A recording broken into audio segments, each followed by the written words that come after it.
Okay, this morning, so I'll talk to you a little bit about the prehistory of the Austrian school, and I need to make one preliminary remark, and that is, of course, when we talk about the Austrian school, what we really mean, it's a code word, right? What we really mean is economic science, right?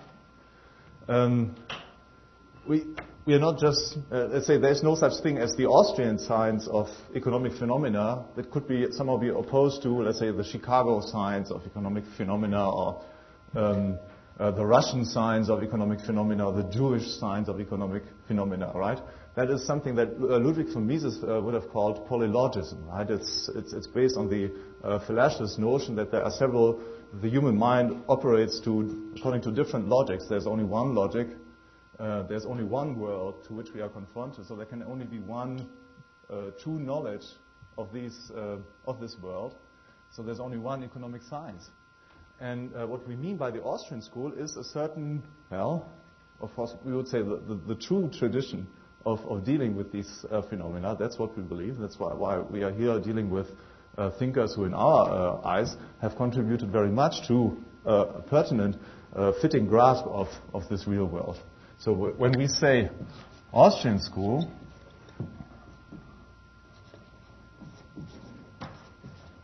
what we mean is Austrian economics, right? It's economic science. Is economic science. Milton Friedman had been invited to one of the first modern Austrian conferences in 1974 conference or 1976, I don't recall exactly, which took place, it must have been 1974 because it took place shortly before Friedrich August von Hayek got his Nobel Prize. And Friedman was invited to join the debate. It took place in California and he was right next door, so he came, well, I don't know what all the fuss is about. There is no such thing as Austrian economics, there's only good and bad economics. That's true. That's also what we believe. But the problem is, of course, that you need something like product differentiation, right? If we say, well, we do economics as everybody else, right? How do people know that what we say about the economic world is different from what the others say, right? If we just use the same label, right, sell the same product, nobody will be able to. The consumers will not be in a good position to make choices, right? Prefer these guys; they have the truth. And Milton Friedman does not. Okay, so accordingly then, since Austrian economics is economic science, when I present the prehistory of the Austrian school, what I really do is to present the history of economic science, to give you a rough overview of the history of economic science in 55 minutes, until Carl Menger. Right? Carl Menger, who is the founder of the Austrian school, in particular through the publication of his book Principles of Economics, Grundsätze der Nationalökonomie, der Volkswirtschaftslehre, in 1871. So we'll deal this morning with pre-1871 economic science. Now, I must first call to your attention a coincidence of facts.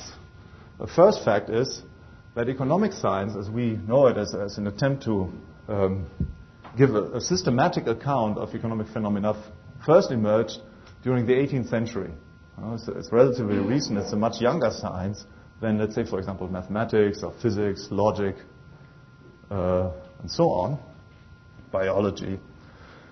And the other fact is that, so there's this coincidence with this fact, the appearance of the absolute state, or first flowering of the absolute state in the 18th century.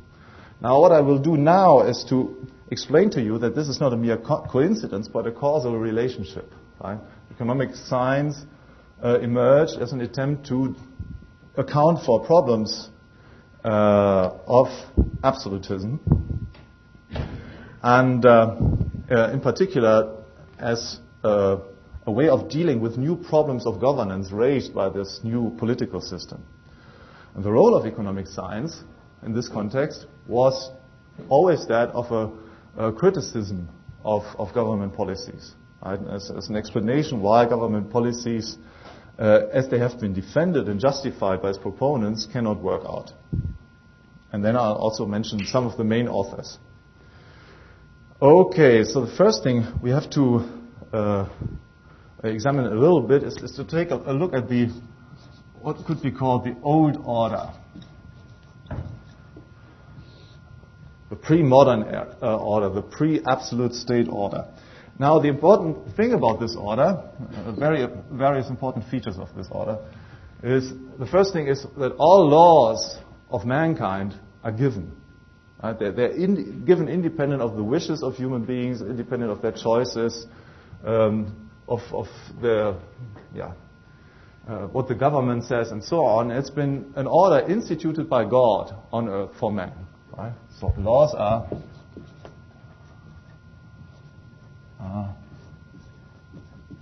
God given. And now there might be a problem of interpreting the law, right? Thou shalt not steal. Now the question is, well, have I stolen something? If I did, let's say, get back my wallet from somebody who took it from my table or something, right? Is this stealing if I take it from it? That would be an easy case. But there are more interesting or more difficult cases. For example, when it comes to the appropriation of land, through which acts can I become the owner of a land, or through which events can I become, can I get the right to cultivate a certain piece of land? So the interpretation of laws is entrusted to man. And of course, that allows for some arbitrariness, but the important point is the principle. The law is given independent of man. Right? Man does not make law. And most importantly now, or equally important, is that all men are subject to these laws. Right? When the scholastics, or all those Catholic thinkers in the tradition of Thomas Aquinas, spoke about laws, right? They had a rather large notion of laws. Right? This included laws of nature, right? But also the laws of society.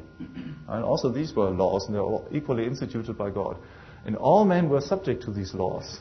Right? That is also the king, also the rulers. That does not mean that everybody has the same rights. Right? Some are of more material rights, for example, because they have inherited a large estate.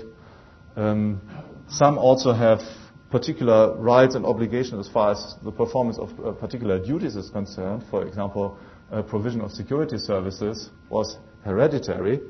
Right? So the king conferred this duty and this privilege to his heirs. Therefore, we have something like one caste entrusted with law enforcement, namely the nobility. But again, the nobility does not make the law, right? It just enforces the law. And as a consequence, it's a fascinating world. If you ever come to read something on the political order of the Middle Ages, I can recommend, for example, one author that is Otto Brunner. As you might guess, he was a German. Land and Lordship.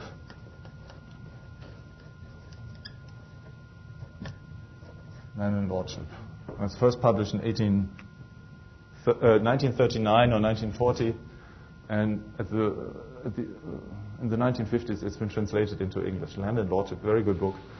And so what the picture that he paints there of the Middle Ages is really fascinating, because it shows, nobody had really something like a territorial monopoly or so. As a consequence, the Count of, let's say, Auburn could challenge the Prince of Atlanta, right? And independent of whether his personal rights were affected. Let's say the Prince of Atlanta had, what did he do? Atrocious things. He had committed adultery, right? As a consequence, he was no longer legitimate ruler of the people of Georgia. Now the Count of Auburn would have been justified in going to Atlanta, fight the prince and dispose him of all his rights, because the prince had violated the laws of God. Right? So every man who had the duty and privilege to enforce law could pop up at any point of the globe and enforce this law of God. Right? You had completely spontaneous law enforcement.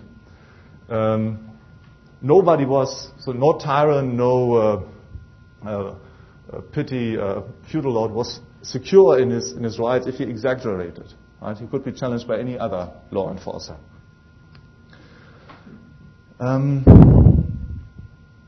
Now, the old order began to crumble then under various events. It was not only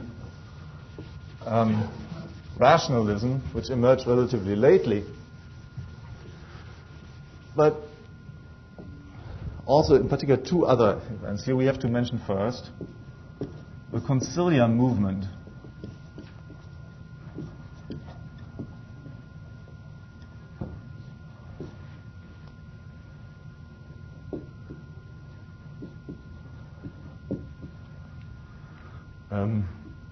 In the 15th century, something happened with a particular frequency that did not, with the same frequency, happen at other times. Namely, that there were parallel popes. Right? So Gregory, the 10th, claiming that he was the pope, besides another guy, Benedict the Third or whatever. And so the question was, well, who is the real pope? That's an important question for medieval Europe, because the pope was, after all, the spiritual leader, the point of unity of all of Europe. And he was also in a position to, for example, to crown emperors, to decide disputes between noblemen. So this had a highly political significance. Who would become the next pope, or who is the real pope? And what happened in this situation as a solution to this problem was that councils came together, councils of bishops from all parts of Europe, and then determined, elected, so to say, right, voted for this or the other guy. Say, this one is the pope. And with this council then, the question was settled. Right? What usually happened then was that the competing pope would still claim that he was the real pope, and that the council's decision did not really affect his position, but he would sooner or later die, and nobody would care about him anymore. Right? And then things would just go on with the elected pope, who had his following through the council. Now, of course, if you think this over, what does this imply? Well, it implies that at least in some decisions, it is man, human being, and in particular a democratic gathering of human beings, who decides what is right and wrong. And it's no longer God itself or his vicar, the Pope, who decides what is right and wrong. And the question is, who is the right Pope? Some other criterion must be found. In this case, it's the council. So you have the conciliar movement, which very quickly, one of its proponents, very quickly generalized this principle. Said, well, it's always the case that the people of God elects the ruler. Right? He's not elected by God and then elects his own successor, but it's the people, all the people, who elects the ruler. So you have this primitive notion of popular sovereignty in this conciliar movement. This was then elaborated into a doctrine by a saint by the name of Robert Bellarmine.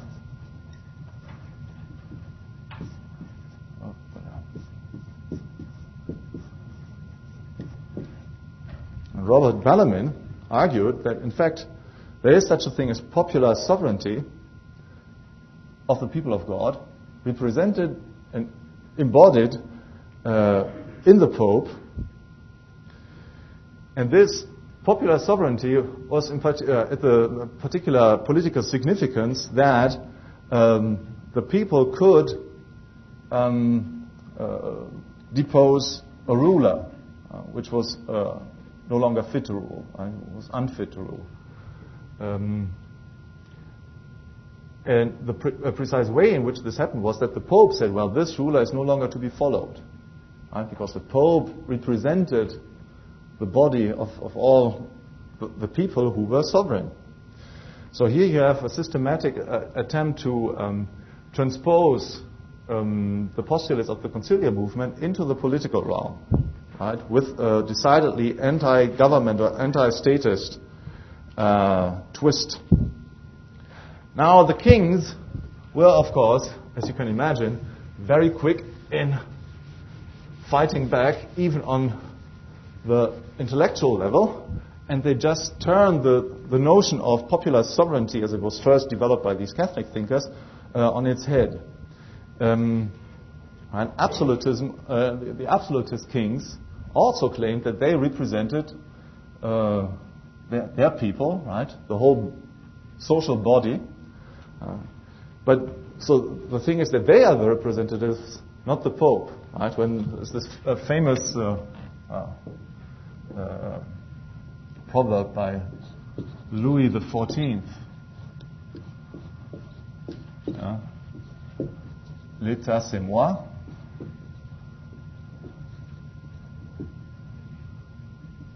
The state is nothing but myself. Right? I am the state. I am all of the people. Stalin could not have said it better, or Hitler. Well, before it came to that, however, there were some intermediate steps. Namely, first of all, the doctrine of sovereignty, which proceeded by,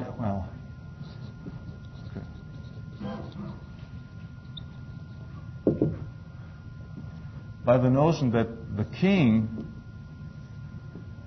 is not bound by the law.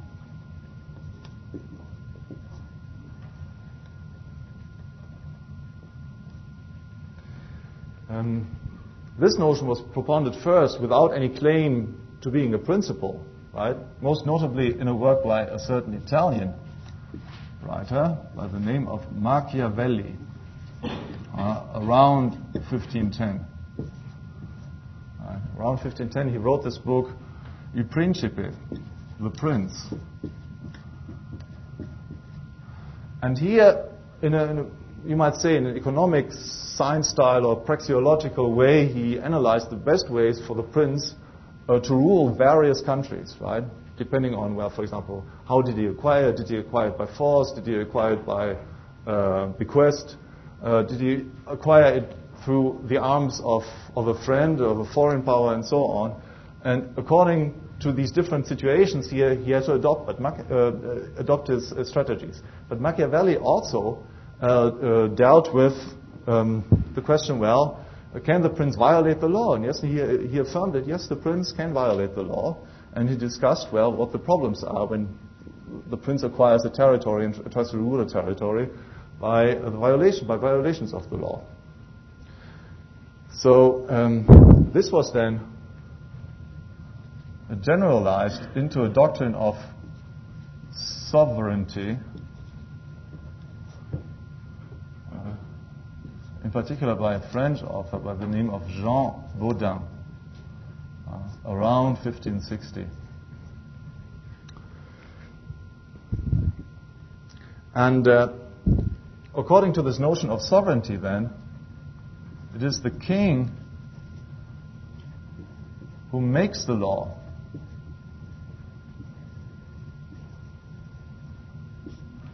Now you see, of course, that here is a big leap from the old order, right, where all laws were given. No man could change them, modify them anyway, whatever. They were just given to mankind and had to be applied. But now in this new doctrine of sovereignty, it was the king who actually makes the law. Right? And it was the king who was justified in doing so because he embodies the entire nation.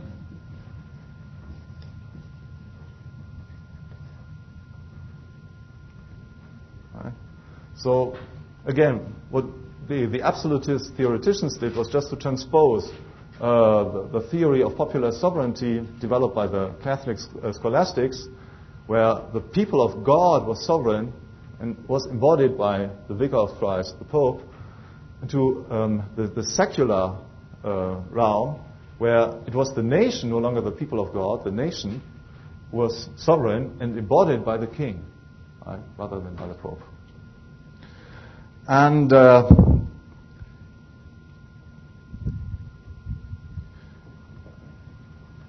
subsequent developments in the field of political theory of political doctrines reinforce this notion. Here we have to mention in particular social contract theories.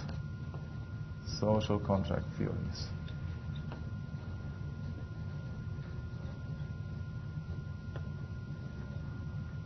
Right. We had the primitive versions of it in Bellarmine. Then there was also a Spanish Jesuit by the name of Suarez who held this doctrine. And then it was later developed by those whose names are most frequently associated with the social contract theories, namely Hobbes, Locke,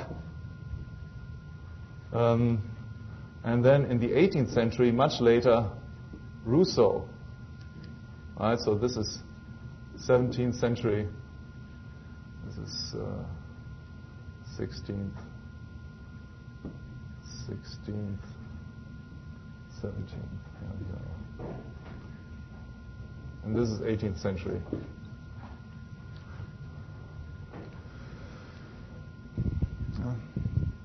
And what these doctrines did in any case, even if we would say, somebody like John Locke, for example, was by present-day standards rather classical liberal, it was to reinforce the notion that the government represented all of the people, right? Because you can, at least intellectually, construct its election by a social contract and was therefore authorized to make law. Now, it is clear once you accept this notion that the government makes the law rather than just enforce it, it is clear that you open a Pandora's box of abuses, right?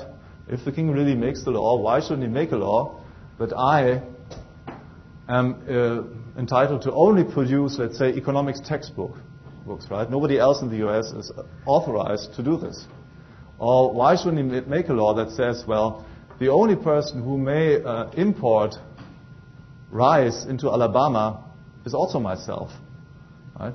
Or the only person who merits subsidies to produce conferences such as these is the Mises Institute, right? There are various things. So you have you open the door for protectionism, for subsidies, for privileges, for monopolies, whatever name you might choose. And this is indeed what happened. Now, the only problem was that still the notion prevailed that the king represented in this lawmaking, he represented the whole nation. He had to justify it. Now we come to the phenomenon of mercantilism.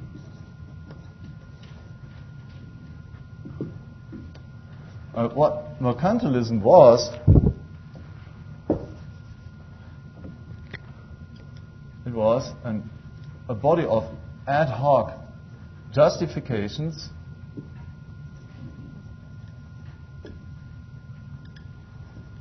of interventionist policies.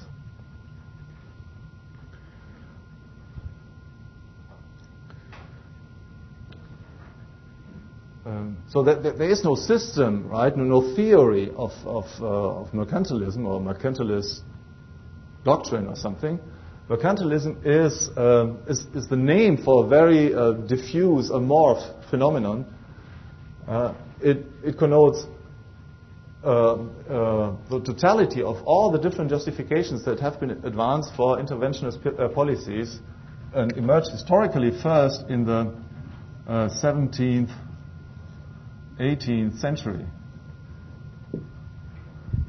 Right? So what these mercantilist writers did, was to take up the cause of any particular prince or any particular private person and say, well, it would be great, the state needs more money, right? And the way to get more money is to produce goods and sell them to foreign countries, and this way getting more money flowing into the country, right? Therefore, let's set up, for example, porcelain factories, produce the stuff here. There's some demand exercised by the French king, but the rest of the stuff we sell abroad, and we get all this inflow of riches into the country, right? Or we need to get the poor from the street. Therefore, let's collect more taxes and spend them in public construction projects, something like this, right? So you see already by these two examples, these doctrines, right, or these reasonings, arguments that have been advanced at the time, were not so far-fetched from today, right? It's not something that only is somehow limited or bound to the 17th and 18th centuries. It's something that is still present and actual today. Only we don't call it by the name mercantilism, because it's come to become a historical notion applied only to the 17th and 18th century. But in fact, what is going on in present day journals, scientific journals, but also the media, the universities, etc., is nothing but a huge blow, neo-mercantilism. Right? And by this name, it's become known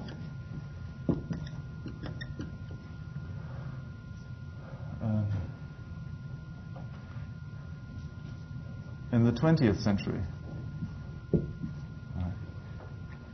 So we are again, in a way, in such a phase where we have various ad hoc justifications without a underlying systematic theory to justify various government interventions.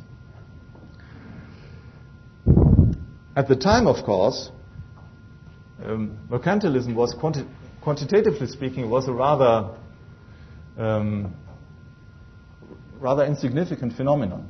And of course, we've talked about absolutism and so on, but to give you just a hint of the dimensions that are involved, Louis XIV, right, the Sun King, as he called himself, the guy who said of himself he had this totalitarian claim, right, the state, that's myself, the whole nation, that's myself. Right? This person controlled less than 10% of French GDP at the time. Right? Of course, we would be happy today if we had such a ruler, right? We would say, that almost counts for nothing. And if you compare to this, the percentage of GDP that is claimed by modern welfare states, by modern democratic governments that we have, which goes between anything between 35 in the US to 55 in most Western European countries, that makes a huge difference. Right? So quantitatively speaking, the old mercantilism was rather insignificant in comparison to modern mercantilism. Be this as it may be, in any case, these ad hoc justifications of interventionist policies roused the resistance of those who would not benefit from it, or to whose disadvantage that this would work out. And in particular, it roused the resistance of various intellectuals. And here we have then the birth of economic science in the refutation of mercantilism.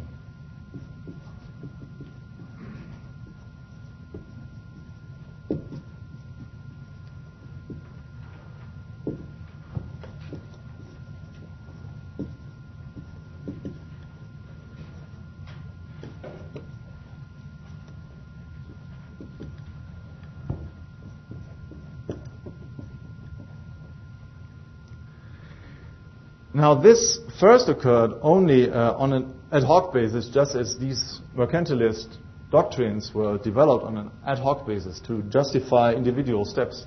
But very soon, these first economists realized that their case relied on a much more systematic argument, a much more larger body of propositions that all somehow hang together, so that there was, how can we say, a whole system of natural laws that were hitherto unknown, right, and which made that these mercantilist policies could not work out. And so a completely new phenomenon. As I said before, the scholastics had already the notion that all laws somehow were, God-given laws of nature, independent of the human will, right? The laws of nature as we call them today, laws of biology, laws of physics, law of gravity, so on. But they also saw, the laws of society, right? Something like thou shalt not steal and these things, were also laws of nature in the same sense as these other laws, right? But this was situated more or less on the moral level. Right? There was a moral claim, right? It's a law that you shall not steal, you shall not murder, and so on. But what nobody before the first economists knew was that there were other laws of nature also relating to the social realm that did not have exactly the same characteristics as the laws of nature that we knew from biology and physics and so on. And these were the laws of economics, right? For example, if you consider a very simple law is that you cannot enrich a whole nation by government spending, right? And the reason is that the government needs to take the resources that it spends from somebody else, right? The government is no magician and has this big hat out of which it pulls rabbits and dollar bills, and dollar bills maybe, yes? But gold or whatever, right? It doesn't have it. And so it can only give to his favorites that what he has before taken from others. So that's already a fundamental economic law, right? And when unnoticed hitherto, another economic law that the mercantilists found out was that you cannot enrich the whole nation by increasing the quantity of money, right? Even let's say it is true by setting up all these factories that produce porcelain, we export it to the courts of Prussia and Russia and England and so on. We get more money into the country.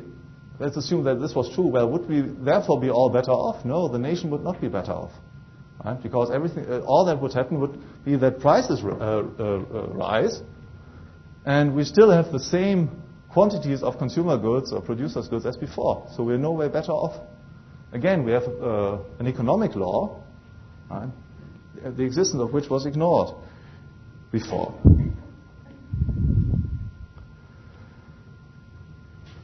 So, we have a refutation of mercantilist policies. And this, in a way, remained the main practical mission, main practical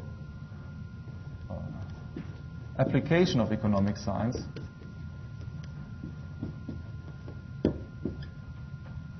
Principle.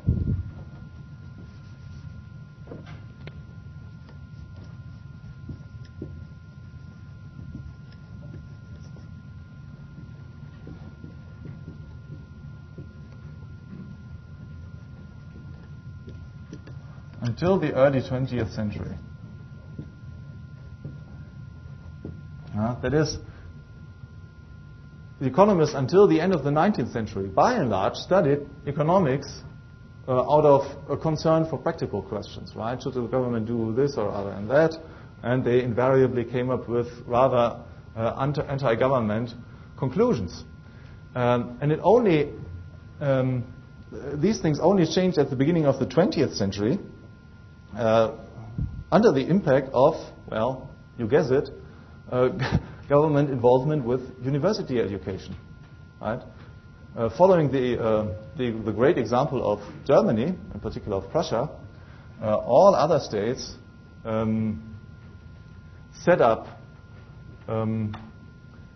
chairs of economic science or political economy, as it was called, and determined the persons who were supposed to teach these subjects. And as you can imagine, what they taught was not as resolutely committed to the truth that these economists have found before, then it would have been in a private university. After all, you're not ungrateful toward your employer, right? You do not insult him in every lecture. It's not a very nice behavior. And so economists have come in the 20th century to focus on completely different things, right? The focus of economic science has completely shifted. Whereas until the end of the 19th century, you had always this strong focus on practical questions. What should the policy be in this and that context? In the 20th century, economics started evading this question, right? They started becoming occupied with purely formal questions, right? So as a consequence, we have these great achievements of econometrics and game theory, analytical mathematics, economics, and you all know the many practical applications of this.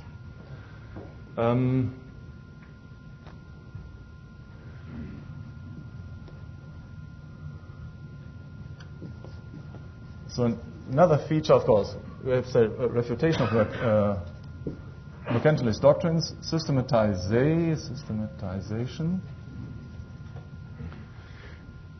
And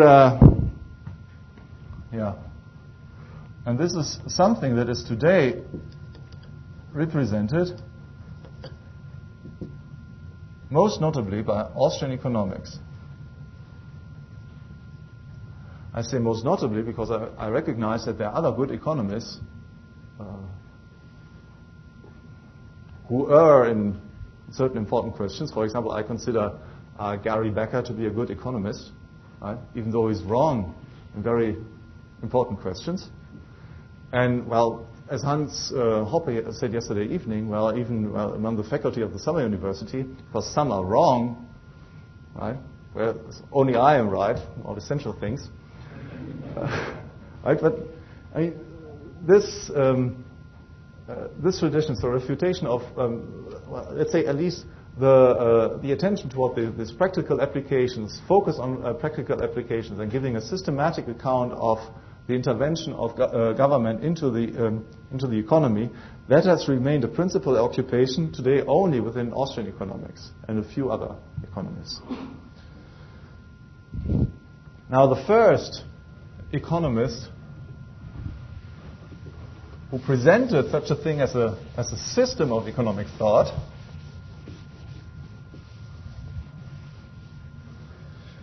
was an Irishman living in France by the name of Richard Cantillon.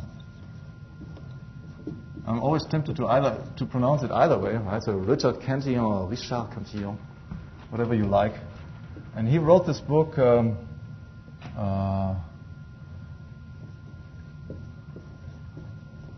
Nature of Commerce in General. So it was a general treatise on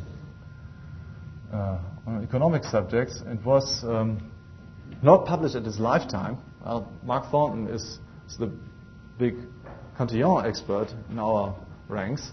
And, well, he told me recently that it's still not quite clear whether Cantillon died in something like 1731 or 34. Right? The book was still not published by this time. He wrote it probably in the 1720s, and it then circulated as a manuscript throughout the rest of the 18th century. Cantillon had the honor of being one of the few persons to be cited by Adam Smith. If you look through the Wealth of Nations, you will observe that virtually nobody before Adam Smith ever said anything about economic science. This is only the big A, Adam, and very fittingly, right, the first man. And so, first economist, and then there was not much else. And so one of the few predecessors, obscure predecessors, were Richard Cantillon. He wrote, so it might have died in 1734, but it might be also that he set this up because his house burned. There was a corpse found in the ruins, and so on, so quite dramatic. And it was not quite clear whether this was himself, because his cook also disappeared at the same time. So there's this theory the cook had burned him and taken away the money and then escaped.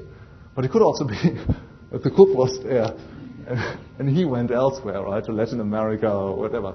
The problem was he was a public person, highly controversial.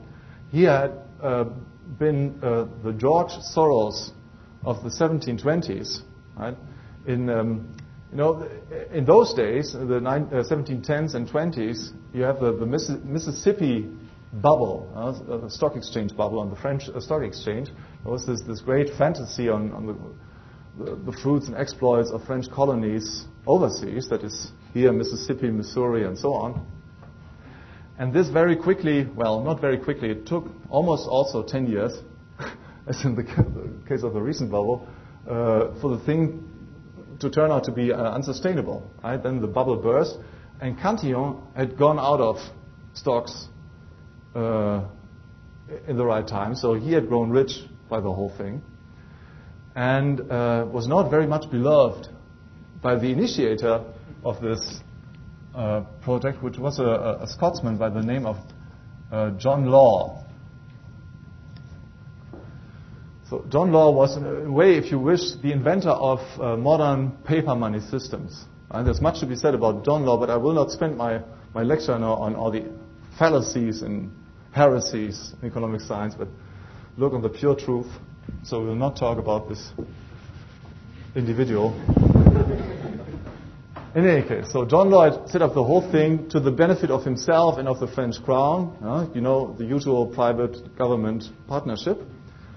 And Cantillon was one of those who really profited from it, and he saw the end that it had to take, and went out of stock in time, became rich, and then had to flee to England, right, because he was persona non grata in Paris.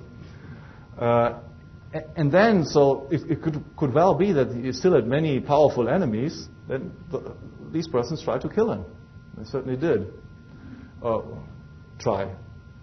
In any case, so in the 1720s, he wrote this book, The Nature of Commerce in General, and as you guess from the circumstances, it is a kind of a systematic justification of what he did during the South Sea bubble, right?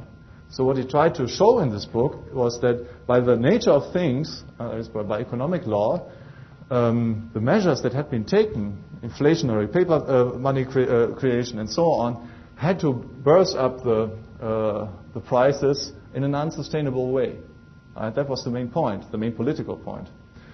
But since he was a gentleman of a very broad education and had a speculative mind, he wrote a general treatise, right? Others would have just written 10 pages and say, well, this guy's all wrong because so-and-so. But he wrote a general treatise on economic science in which he made the first important contribution to spatial economics. And it's virtually the first document that we have on spatial economics, systematic exposition of spatial economics. So he explains the interrelation, how villages and then cities emerge, what the specific function, conditions of emergence of capital cities is, how the division of labor operates between the countryside and the cities, and so on. Then, also one insight that he has, that he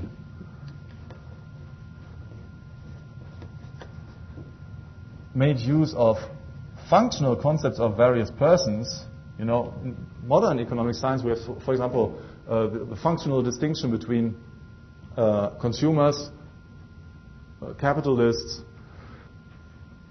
entrepreneurs, some say entrepreneurs. And of course, what we mean by this is not that there's one set of human beings who are just consumers and the others are capitalists. Right? So rather we say, well, if we talk about consumers, we consider the human being, the unified human being, as a consumer. And when we talk about capitalists, we speak about him as a capitalist. Right? And so Richard Cantillon had this functional distinction too. Right? So when he spoke about his persons, which were most notably the prince, the laborer, the property owner, by which he meant land property. And I forgot the fourth one. What was the fourth one? So I'll make a question mark, and you'll look it up yourself. And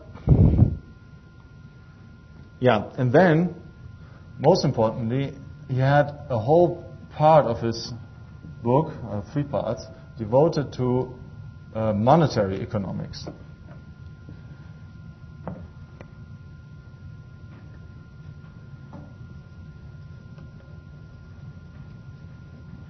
And there he gave, as I hinted at before, he gave some sort of primitive Austrian business cycle theory, right? So he described how the inflow of money bloated up the prices and so on, but it wasn't still quite clear in his account why and how it had to come to burst of the bubble and so on. Maybe you took it for granted as obvious or something.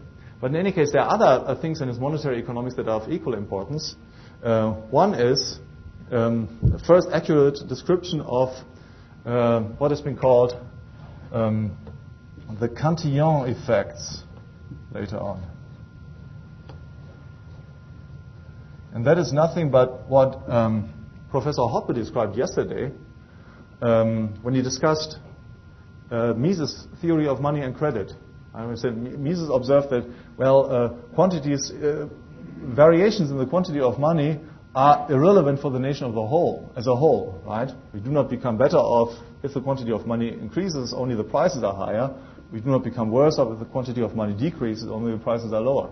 But that does not mean that variations in the quantity of money have no impact whatever on the economy, right? What they do is to effect a redistribution of resources. Those who receive the money first benefit at the expense of those who receive them last, right? And this was first described by Cantillon, right? Therefore, the Cantillon effects. And then under the blissful impact of British classical economy, the economics of Adam Smith and Ricardo, this has came to be forgotten for a very long time. So nobody talked about these effects, these very important effects. David Hume reveled about, the importance of the beneficiary character of increases in the quantity of money because it stimulates activities, industrial activities in the country and so on. Nobody talked about these redistributional effects. And the one to rediscover it after a very long time was a Brit by the name of Carnes. In an important essay in 1867. And the significance of Mises is, in fact, that he rediscovered the Cantillon effects for continental thinkers, right? Also, Carnes was a quite prominent economist at his time, but somehow this essay had been neglected by virtually all continental thinkers. And so Mises, in his theory of money and credit, rediscovered the Cantillon effect and gave to this effect the great importance that it has, in fact, for the theory of money. And Mises never tired throughout the rest of his monetary writings to point this out. Okay, Murray Rothbard, in his history of economic thought from the Austrian perspective, presents Richard Cantillon as the founding father of economic science. Right? And I think there are good reasons to do this.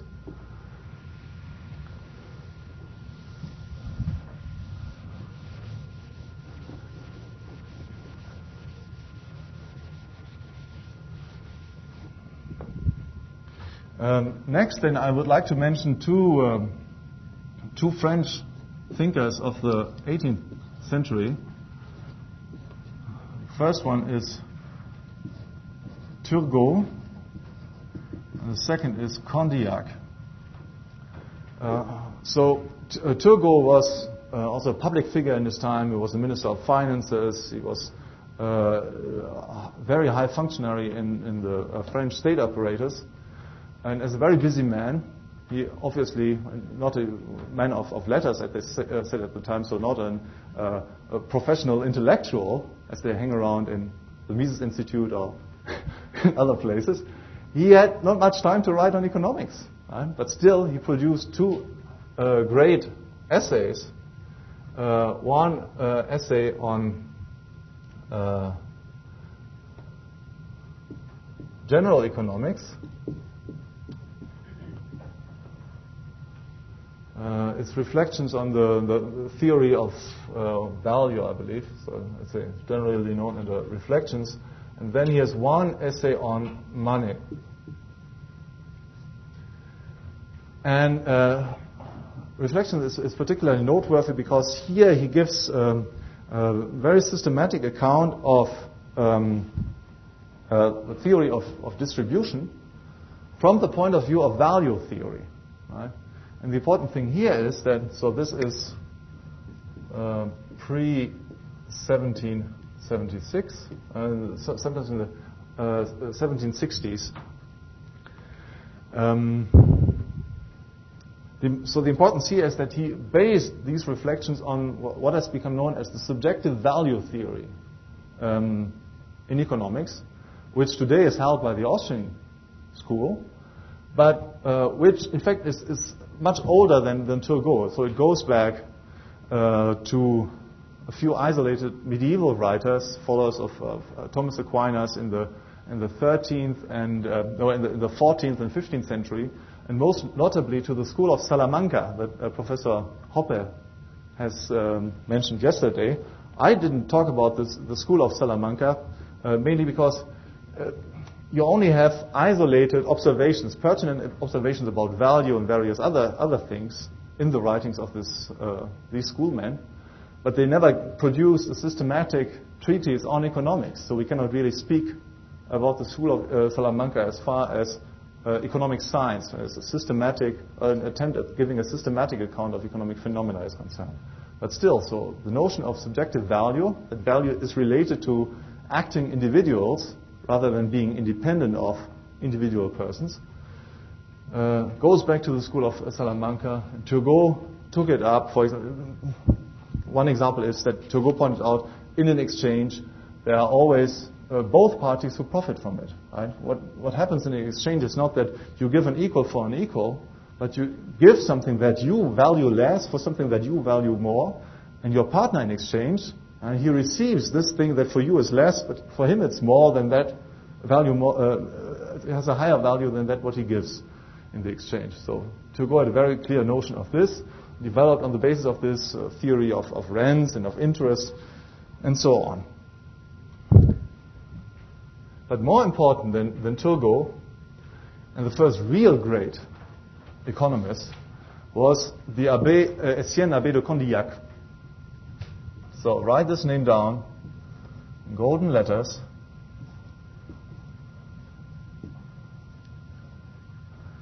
Because in the meantime it's even available in English. So he wrote in 1776 a book by the title of Commerce and Government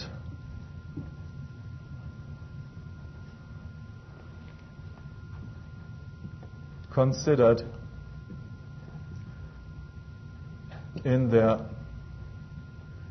mutual relationship.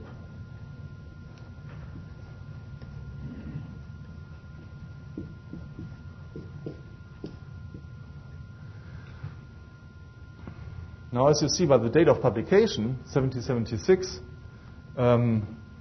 it's the same year in which Adam Smith's Wealth of Nations has been published. And whereas the Wealth of Nations was a huge success story due to a factor that I will talk about a little bit later, Commerce and Government has been completely neglected. And the main reason was that Condillac was not part of the university professor Cato's, or the man of letters, intellectual Cato, reigning the economics scene in Paris of these days. Right? In Paris, there was the school of another guy by the name of François Quesnay.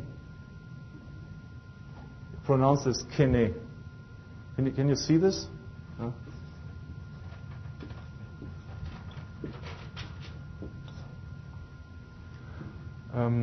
I'll not talk about him, right? But rather insignificant figure comparatively to Condillac. But he and his school dominated the scene. And Condillac was the outsider. Condillac was a famous philosopher at the time. He had written on epistemology, a theory of morals. He was what's called a sensualist. His writings are still relevant today, even in these fields. And then Commerce and Government was his only writing where he strayed a little bit outside of his own field. And since he hurted the sensibilities of Quesnay and his followers, did not take up the themes that were important to them, he entirely based the whole exposition on the subjective theory of value and then developed it into the practical applications and so on. He was not really beloved.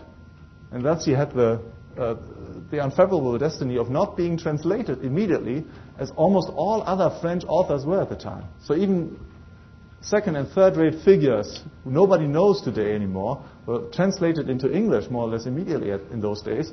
His book was not.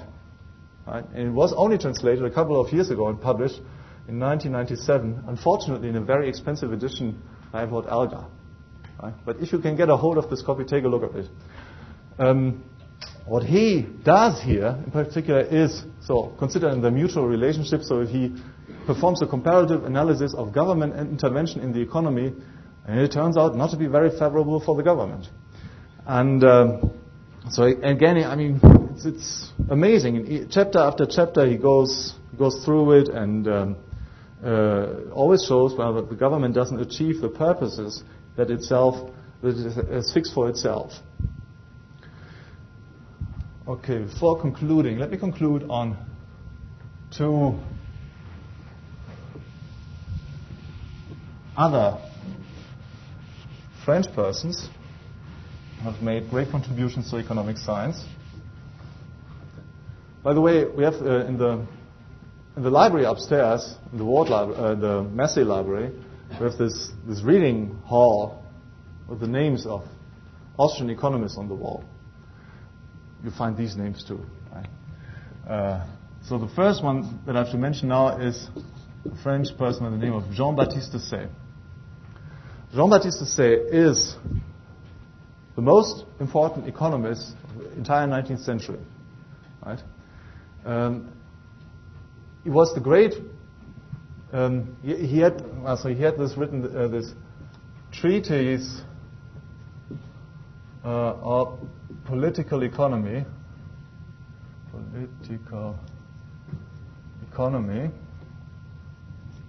First published in 1802, and then went through at least 6 editions until the 1840s. He had died by then. And so this was the first full-blown treatise of economic science. Unfortunately, what Say did in his book was to claim that what he presented was Adam Smith's system of thought. Right? Although his argument was based on the subjective theory of value rather than the labor theory of value and so on. So he presented all this, and why Smith's doctrine, in fact, systematically exposed the wealth of nation is quite unsystematic and inconsistent. This is very systematic and very consistent. And he did this, well, you guess it, because, let me recall to you, there was this minor incident of the Napoleonic conquest of Europe. Right? So in those days, the Frenchmen were not really the darlings of their neighbors. Right? I mean, if you said French in Germany or in Spain or in Italy, or even places as far as Russia and so on, that was not something that aroused immediate sympathy. So Say sold his system of thought as being a British product, right, essentially. And he had an enormous success with it. He influenced all of economic teaching throughout the 19th century. It was the most widespread textbook used in France, of course, but also, for example, in the United States, where it was translated by Thomas Jefferson throughout the 19th century. So you can see also the apogee of the classical liberal system in the 19th century was reflected in the success of, and caused also by Say's treatise on political economy. And there's now a last thinker that I should mention by the name of Frédéric Bastiat. A follower of Say, Bastiat died very young at the age of 49. He was born in 1801. This year is the bicentenary of his birth, or various occasions that celebrated his work. And he died very young at the age of 49. Now, he had spent most of his life in seclusion in a provincial town in France, and had only popped out with an article on French-English commercial relationships in 1844. Now, in this short period between 1844 and 1850, he produced an amazing quantity of high-quality articles, and also one major treatise that are collected, I believe, in 6 or 7 volumes, either a 6-volume edition or a 7-volume edition. So you guess just by this number, right, each volume having 400 or 500 pages, you guess how much he has written in these couple of years. And among these essays are the most brilliant products of economic thought of the 19th century that are still of relevance today. So I mentioned just a few of the pieces. Most importantly, The Law, which is still published today. And here explains, well, when we talk about the law, what should the law be? What these people always mean is, well, how should we use the government force? Right? Actually, when we're talking about the law, it's, well, how should we use the police? Then we have what is seen and what is not seen. And every one of you, since you are here, this is Mises Summer University, every one of you should have read this piece, or should read it immediately after this lecture. Right? Because here you have the essence of economic science, well, in a couple of pages. I expose it in the first 10 pages or so, well, stating that most people make the error or commit the error of only looking what is going on and the good things that the government does, but don't pay attention to those, to the costs of government intervention that arise because government always parasitically uses other people's resources to do what it does. Right? For example, if we look at public works and so on, we say, oh, that's a great thing. All these people are in bread and butter now, and they're doing well. What we don't see is that the government is taking these resources elsewhere, and so all these other people who are not in the spotlight of the media are not taken care of, right? But they are worse off. So we always have to compare what is seen and what is not seen. And then in his major book, Uncompleted Economic Harmonies, he tried to give a synthesis of his views on economic laws.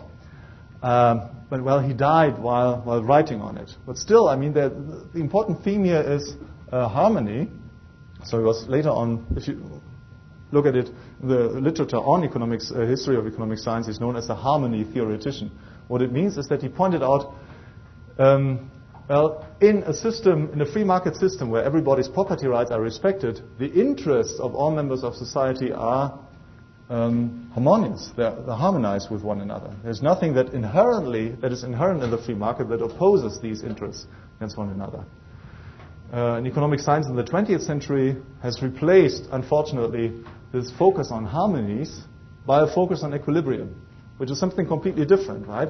Bastiat did not argue that the free market is always in a state of perfection. He said in the free market, people's interests are harmonious. Whereas the typical free marketeer in the 20th century, Chicago style, for example, would argue, well, in the free market you have the tendency toward equilibrium, or there is equilibrium in the free market, which is a completely different thing. Of course, that's not true. Okay. You should read Rothbard's History of Economic Thought. There's also a very good book by Josef Schumpeter, History of Economic Analysis. It's very big.